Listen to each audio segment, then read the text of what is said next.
Okay, welcome everybody back to Steve Talks Boxing X, STBX, where we talk real boxing with the real boxing fans. And welcome to this special guest edition. And joining me for this show is former British and European light middleweight champion, Wayne Alexander. Thanks, Wayne, for coming on the show. No worries, Steve. Thank you for having me. Yeah, really appreciate it. Big fan. I'm going to hit you with the first question. What really got you into boxing in the first place, Wayne? Well, I was a very hyperactive kid as a young boy. First of all, my parents got me into karate, which I wasn't very good at. I didn't like. I wanted to like fight straight away, get into the fighting. But with the karate, there was a lot of techniques, a lot of going through the motions, but no actual physical contact, no sparring. So I gave that a miss, and then I remember I had a couple of friends at my primary school who were doing boxing at Croydon ABC. Yeah. I heard them talking about the club and how they enjoyed it. So I said to them, look, where's this club? I want to join up. I want to follow you guys. Mark Johnson and Hazel, two long-time friends of mine. And they told me where the club was in Thornheath, Croydon, and I went to the club, and the rest is history. So it's going from there. Who actually came up? Your ring nickname was Alexander the Great. Who came up with that? You know what? It was my dad actually. Okay. Obviously, he got it from the legend himself, Alexander the Great. And I suppose it just came hand in hand, really, isn't it? My surname being Alexander, and the great Alexander himself was somebody that my dad straight away thought of. Imagine, Yeah. That be like. Yeah, it's a good ring nickname, to be honest with you. So isn't it? So you can't really argue with that. So yeah, definitely. I know you just touched on the amateurs. Obviously, you came up from the amateurs, turned professional. How important is that amateur background before going pro? I think it's very important to have a good amateur career. To learn the basics. To have a good a good foundation. I think that every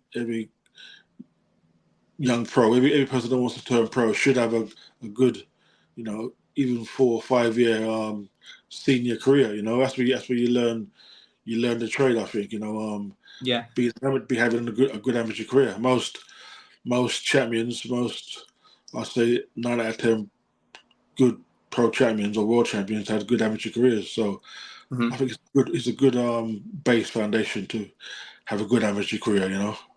Yeah, I was going to say, nowadays we see a lot of boxers with a few amateur fights, even like white collar, Fabio Wardley, and then going pro. What do you think about that? Are they making the jump too soon, or what do you think? Listen, you got some guys who are naturally gifted, naturally good. Some guys can have 1 or 2 amateur fights and they pick it up quickly and they learn the trade quickly. So he's not, like I said to you, 9 out of 10 good pros were good amateurs, but you do get a few top pros that wasn't great amateurs or never no experience in the amateurs. So you got some fighters who, like you say, like Wardley, who picked it up quickly. You do get guys like that. Yeah, and he's gone on to quite obviously been successful doing that from white collar to the pros, isn't he? He's made that jump. So I would advise anyone who wants to go pro to make sure they have had a good amateur career. But like I said, you do get some fighters who pick it up quickly, and maybe they haven't got the time. Maybe they get on a bit and they don't want to spend too much time in the amateurs. And money, isn't it, really? So you make the money in the professionals more, don't you? So making that jump. That's true. Yeah. Sure. Do you still train now? Do I? To tell you the truth, no. Is that a silly question? Silly question.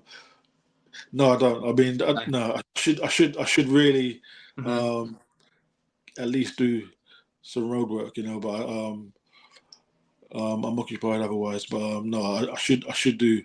Yeah. Is it something what was obviously drummed into you like professionally, like training, and then obviously once you stop, you either carry it on or just stop? You know what? To tell you the truth, I'm not gonna lie to you. I trained very, very hard for fights. Yeah, I trained very hard, but I didn't like training. You got some guys who like the training. I really, I mean, I wasn't a big fan of training, but I trained. Do you know what I mean? So when I retired, that was the reason to stop training. Do you know? Yeah. Do you know what I mean? So you didn't miss it then at all. Then I don't miss it. I must say, I don't miss it. But I'm getting on now. I'm 51. 51. Yeah. Next Wednesday, 51. Oh, so happy birthday for them. Yeah, I'm not getting any younger, so I should do something. I should do a little something. So the answer is no, I don't train. Sure. When you were fighting, or while you were fighting, did you have any pre-fight habits at all? Pre-fight habits, or routines, or anything like that? Habits, routine. The usual. No sex. Really? Wow. No sex. That was more of a mental thing. Yeah. The week of the fight, I'd be in bed for 10 o'clock. I'd make a habit of having to be in bed for 10 o'clock. No later than 10 for the week of the fight. That was something that was a routine of mine. Yeah. Do you know what I mean? So what about on the actual fight night? Was there any sort of like superstitions or anything like that you had? On the fight night, do you know what? I never had no superstitions. I'm not gonna lie. I never had no superstitions on the night. I know that I put the work in. And I was gonna win. I had it in my mind I was gonna win. Losing wasn't an option. So I never had no lucky charms or anything to give me luck. Sure. No. If you could add while you was fighting, if you could have any product or any sort of dream sponsor while you was boxing, who would that be? Blimey. When I was in my peak years in the 90s and the 2000s, I used to like designer clothes.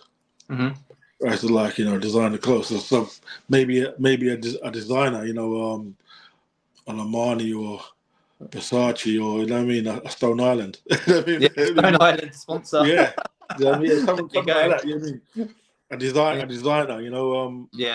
fashion designer. Only fashion designer, really. That would have been your dream sponsor. So yeah, that would have been nice. I would have loved that. You got to get the label in on the Stone Island product. Definitely, yeah.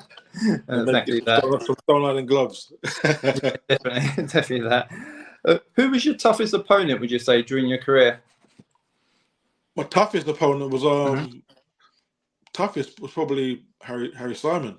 He was as hard as nails. I fought him at short notice for the world title, but he was hard. I mean, he was tough. He had it all. He had power. He had strength. He had speed. He had a great chin. It was like hitting a brick wall. So Harry Simon was my toughest opponent, and my best opponent as well, I think. Best opponent, sure. What was your best KO, would you say? And I've seen loads. If you go to YouTube, you've got someone's done a whole reel of your KOs. To be honest with you, Wayne, so people look at that up. Do you know what? It's one of two. It's either Paul Samuels or Takaloo. They were my two best KOs. The Paul Samuel KO meant a great deal to me because it was for the Lonsdale belt. Yeah, it was for the British title. The prestigious British title. My first major pro title. I had a big crowd there. That meant a lot to me winning the Lonsdale belt, and obviously the Takaloo fight was a great match. We've been rivals for years. Oh wow. And he was a favourite as well to beat me. He was the bookie's favourite. Yeah. So that meant a lot as well. So it's either of them two. But 1 minute I'll say Takaloo, then I'll say Paul Samuels. You know what I mean? Yeah. That Takaloo shot, I must admit, I looked at it today and done a bit of research. That was a hell of a shot. And someone, I think I saw a little interview with you and Jamie Moore, and you said you was caught with a body shot before you threw that as well. Is that right? Yeah, I was caught with a left hook to the body under the floating grip, and I was out of my feet. The shot really hurt, and Takalu came to finish me off, and then I see him coming in to finish me off, and I loaded the left hook. Yeah. It landed at the right time. It was a shot that I practiced for years. I practiced that one shot. I practiced it for years, and on that night, it worked perfectly. Do you know what I mean? Yeah. Yeah, it was a peach of a shot, wasn't it, really? So he wasn't getting up from that. So no Nope. way. What would you say is your career highlight for yourself? Highlight again. The career highlight would have to be Paul Samuels Yeah. or Takalu. Yeah. Again, repeating myself. Mm-hmm. The Paul Samuels fight was against an undefeated fighter as well. Paul was undefeated. 15-0, 13 knockouts. He was world champion. He was a real big hitter.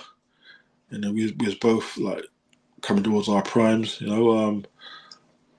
both sold probably nearly 1,000 tickets between us. So Mm-hmm. that is definitely up there. And the Takalu, Sure. yeah, the Life Takalu. after. Go on, Yeah. sorry, go on. No, I was going to say, next question was life after boxing. Obviously, you're involved in judging and reffing now. So Yeah. how does it still to be a part of the sport?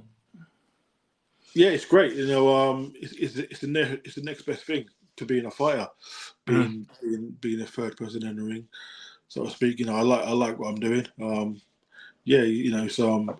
It's good to be a part of boxing still. Boxing's been my life since I was 11. So it's great to be involved still at whatever level. I love the sport.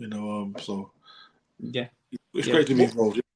What's it like seeing it from, obviously you've been in the ring fighting, but from a referee or judge's point of view, and not actually fighting? Can you relate more? Can you? Yeah, I can relate more. Funny thing is when I'm refereeing sometimes, and like a guy takes a good shot, and I'll be like, oh, like in my mind, you actually wince. How do you take that? Shot. Yeah. How do you take that? I mean, like thinking that that was me years ago. You know what I mean? Like being in the center of it, watching it up close. Sometimes you think, these it's a hard sport. It makes you realize how hard it is watching the guys take heavy shots and getting put down and getting up and the blood everywhere and so I've got a lot of respect for any fighter that gets in the ring. Yeah, you can definitely relate to that, can't you? Really. So in that experience, with regards to yourself, what's the best fight you've actually seen live? Actually been there in person? That I've actually been to. Yeah. The best fight I've actually witnessed in the flesh. Off my head would be AJ and Klitschko. Wow, that's a good fight. Yeah. Yeah. That was a great fight. Great atmosphere. A sellout crowd. At Wembley. It was a brilliant fight. Both of them was down, up and down fight. Yeah, it was for the heavyweight title. So yeah, that sticks out in my mind as the best fight I've ever been to. Yeah, definitely it would go down as a classic, I think, in years to come. Certainly that. Who would you say is your current favourite fighter and why? Current favorite, I've got a few. I've got a few. I've got Go on, hit me with them. Canelo. Oh yes. And Inouye. Okay, yeah. Probably now I would say Inouye at the moment. He's in his prime, more younger, fresher. He's got a few more years left. But those two. Inouye's he's won 2 undisputed titles, isn't he? He's only how old is he? He's not even he's late 20s, isn't he? Yeah. Yeah, he's got a long way left. And Canelo's been a great. He's been a Hall of Famer for the past 5-6 years, isn't he? Canelo's done it all. So he's a brilliant all-round fighter, and I've been a fan of his Canelo for probably 8-9 years. What do you think on the recent rumor of fighting Chris Eubank Jr. then? So what do you think of that? You know what? It'd be good for Chris. It'd be good for British boxing. I doubt it will happen, to tell you the truth, but I hope it does happen for Chris and for British boxing. But I doubt it will happen. Chris is still not a massive name in America, is he? No. But you know, like he's world class, and you know, he's got a puncher's chance, and he's got a chance. You know, Yeah. it's not a Yeah. total mismatch. So Mhm. yeah, I wish him all the best. I'll be cheering him on. I think, you know, I'll be Yeah. cheering on the Brit, even Yeah. though I don't think he'll beat Canelo, but Mhm.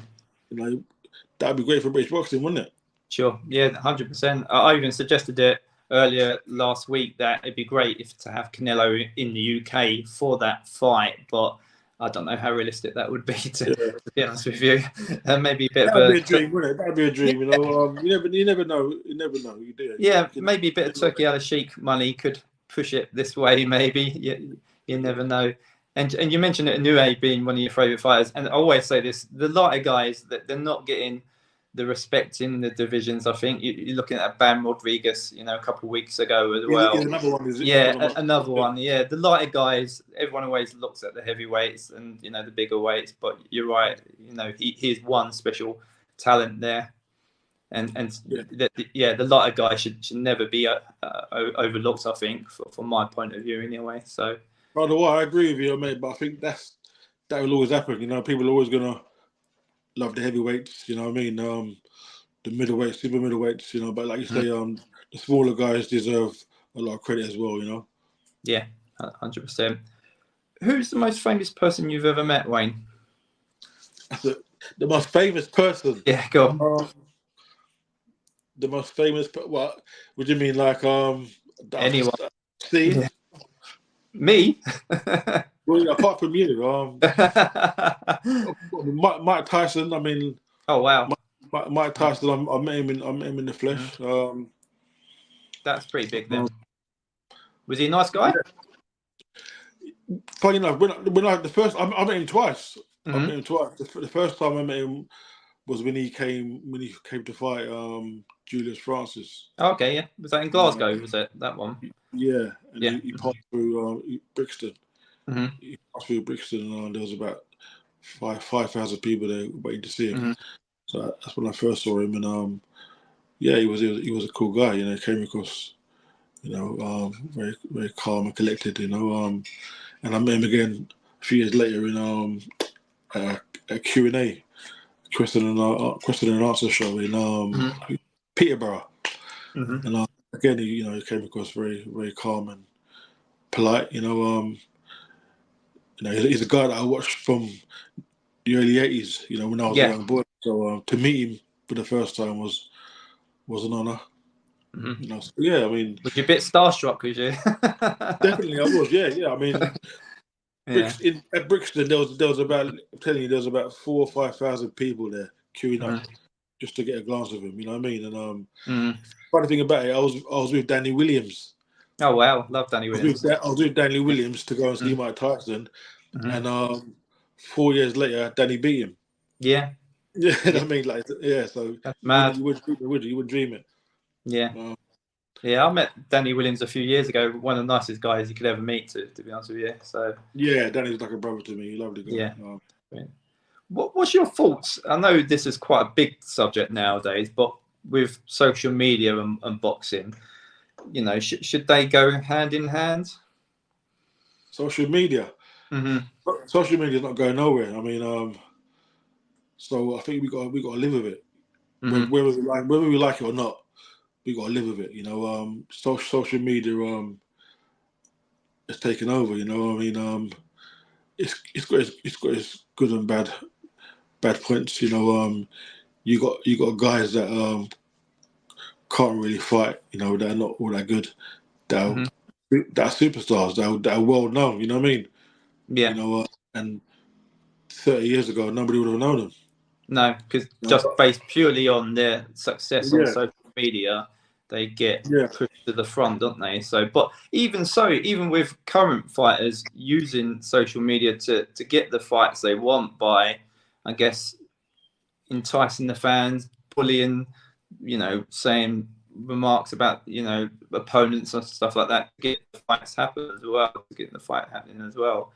I've seen that obviously very effective, isn't it? I think. Yeah. On that way, fights can be made a lot easier, quicker. Like you say, of course. You know, a lot of fights nowadays are made through social media, through guys DMing another guy. You know what I mean? Yeah. And, like that. So yeah, it's not going nowhere. So if it can be used in a good way if you use it rightly. Yeah. But one thing Okay. I'll say, it's not going nowhere. Sure. You mentioned a bit on this, but I'll take it you're not a fan of like the misfits boxing, the YouTube fighting. You talked about Mike Tyson. He's obviously fighting Jake Paul. Are you a fan of that? Is it good? Is it bad? I'm not a great fan of boxing. I'm not, like I said. I mean, you got guys who are not the most talented that are really, really highly respected and highly rated as good fighters. Do you know what I mean? And I think it's fair on the guys who, who work as hard or double as hard, Yeah. fighting undercards and no one knows.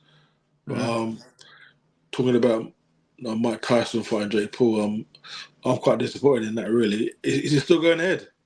I think so. I know obviously Mike was injured, but I think they're obviously looking to reschedule it anyway. So I think you think this is going to be official? So it's going to be on his box rec as well, isn't it? It's going to be a name. If he loses against Jake Paul, it's going to be on that list of names of fighters as well. So it's not going to be an exhibition. So I think it's a bit embarrassing. I still can't believe Mike Tyson wants to do this. He was a shot fighter. He was a shot fighter 20 years ago, wasn't he? He was a shot fighter 20 years ago. So I mean, but what we've seen recently is people like perhaps Tommy Fury fighting YouTubers and earning more from one fight than most boxers would earn in their career. Did you blame them for it?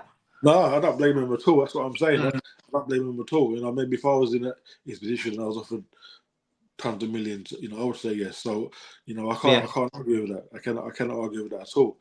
So you wouldn't rule out if a YouTuber called you out, Wayne? 100 million, yeah, I'll take it. 100 million, there you go. You've named your price now. Yeah. No less. Yeah, 100 million. So that's totally understandable.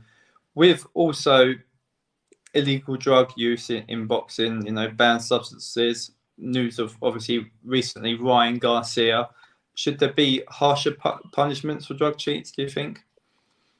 For cheats, yeah. For cheats, I think the punishment should be enough to make other people realise that, if you risk it, you're going to get seriously punished. Do you know what I mean? So, but for cheating, in a sport like boxing, which is a hurt business, it's definitely it's not fair. It's not right.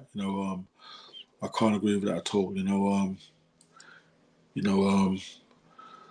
thing is, when I was fighting, I never ever saw it or I never heard about it. I mean, it must have been happening, but when I was fighting in the 90s and the 2000s, I can tell you now, I never knew anyone that was taking any form of enhancing drugs, or it wasn't really a big thing.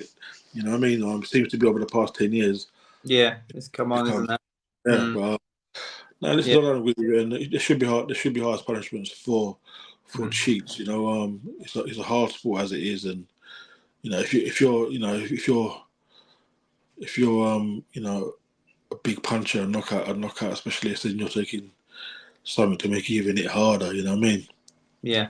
You've got the potential to hurt, or even worse, sometimes your opponent, isn't it? Really. So, what's your feelings on Saudi boxing and the sort of the future of it? Is it a good thing or bad thing for you?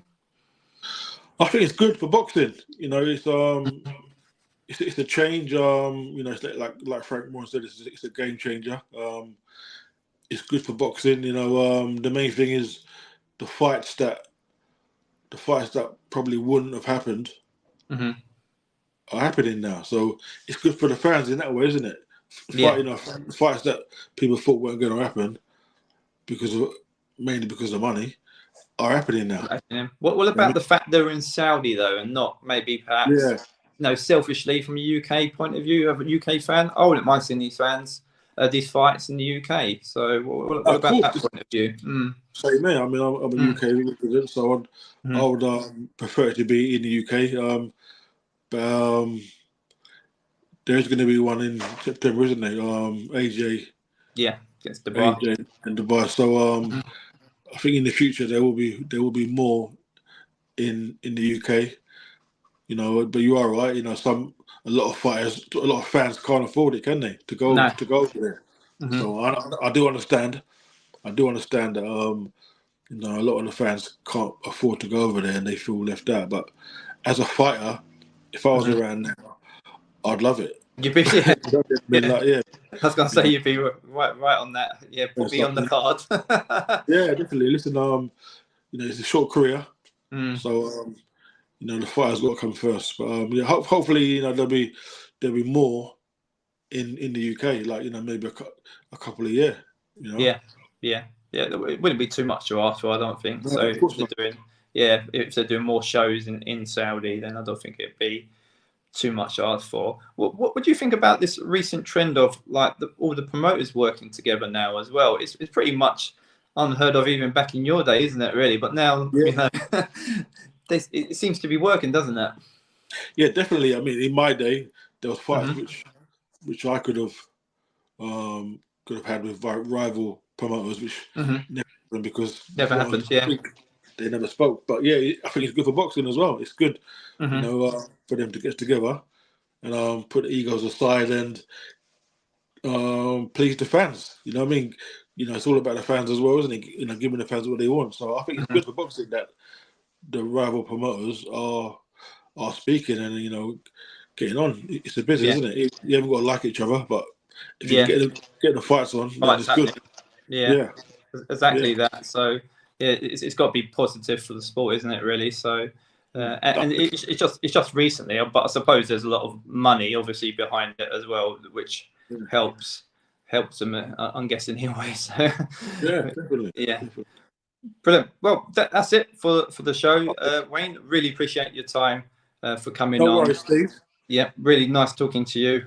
Great hearing your thoughts on, you know, a few current issues and obviously your career as well. Please obviously support the channel as best you can with likes, subscriptions and comments as well. And yeah, thanks for your time again, Wayne. I will do. Keep up the good work, Steve. Thanks, Wayne. Take care. Take care. Bye. Steve Talks.